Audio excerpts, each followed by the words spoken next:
Hi, I'm Mark, and this is Subliteral Network. I'm in art and comics, and thanks for watching. Remember to hit like and subscribe, and to leave your feedback in the comments.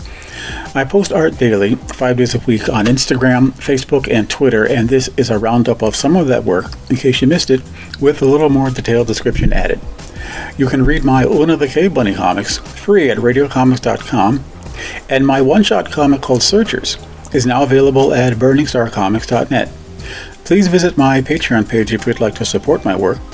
All these links are in my description and bio, and please watch till the end so you don't miss anything. This is a piece of art, unused art, done for what I believe was my first story, published in the comics anthology Furlough. At the time, Furlough was published by Antarctic Press, but later on, the magazine was published by Radio Comics, and that's where I did the bulk of my comics work for when they were owned by Radio Comics. I'm also pretty sure back then I was still drawing with pens dipped in ink and brushes, although I think this one used only pens. I gotta dig out the original somewhere and make sure of that. So I did have the original sitting around just as line work for a long time until I started submitting work to the fanzine Rauerbrazel. So I kind of dug it out of the files and toned it up in gray tones in Sketchbook Pro.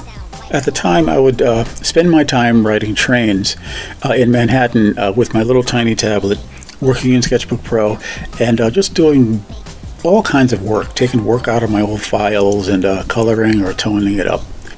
But on that little tablet, I learned to really enjoy working in black, white, and gray tones.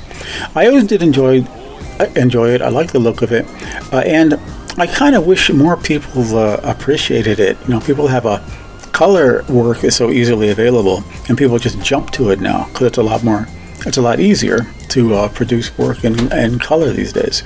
This is kind of a thief character that I made. When I originally drew her, she just had like this thong and boots on, but it occurred to me later on that I really wanted to put these dark tights on her, like black shiny spandex tights, and I thought, well, yeah, it's gonna look pretty good. And I thought about it for months, so I just took the drawing out and just decided I'm going to add some hatching to indicate the fact that, you know, she's got tights attached to this thong that she's wearing.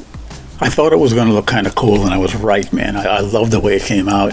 And the only thing I did that I didn't like was I kept adding texture and hatching to the Boobcups that she has on, the metal Boobcups. It just looked like there's too much on there. And that's the problem with hatching.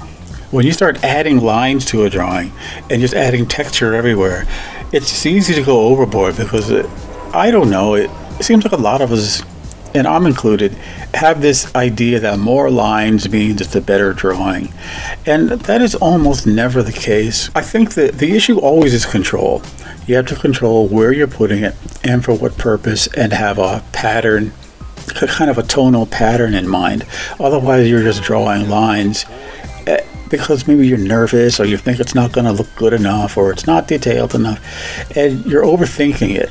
And I shouldn't say you, I mean, I'm overthinking it, and a lot of artists kind of do the same thing. I mean, if you've never done it, you'd be surprised at how difficult it really is to stop putting in lines. But anyway, I think I'm going to go in, I'm going to white out some of the stuff, the extra lines on our Boobcups, and hope that I don't overdo that. But anyway, the black tights are staying. I'm going through my sketches, and somehow it dawned on me that I may have hundreds of these little Tinkerbelle sketches drawn on paper bags like this. So again, these are drawn in ballpoint and colored with a little markers, and the white parts that you see are a white China crayon.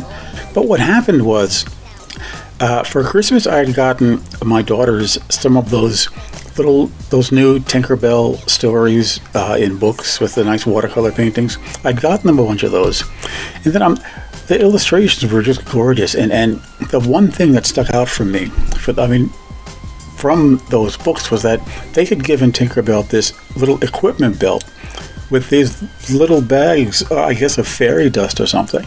Now I gotta point out, they did not draw Tinkerbelle thick and curvy like this. You know, that was that was kind of my idea, but that belt really stuck with me somehow. It just cinched her waist and graphically kind of divided her and made her kind of just look a little more solid and less ethereal to me or something. I don't know. But if she carries fairy dust in some of those packets, you wonder what she carries in the other ones. And you don't really know. Little poison darts, you know, kind of stuff that fairies use, you know, on people. But the point is, from now on, I'm always going to draw Tinkerbelle with that little belt on. I don't know, for some reason that really adds to her character. It makes her look just sort of more purposeful. Like, if you have to carry stuff around in little bags, that means you've got, you know, you're out on adventures. You've got needs for equipment. You've got stuff that you got to do. And I kind of like that addition to her character.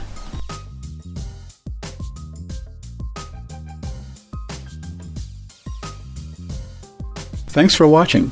Thanks to my subscribers, and a special welcome to my new subscribers. I'm happy and appreciate that you enjoy hearing about my work, and I hope you can come back for more. Remember, joining me on Patreon helps me create the content you enjoy.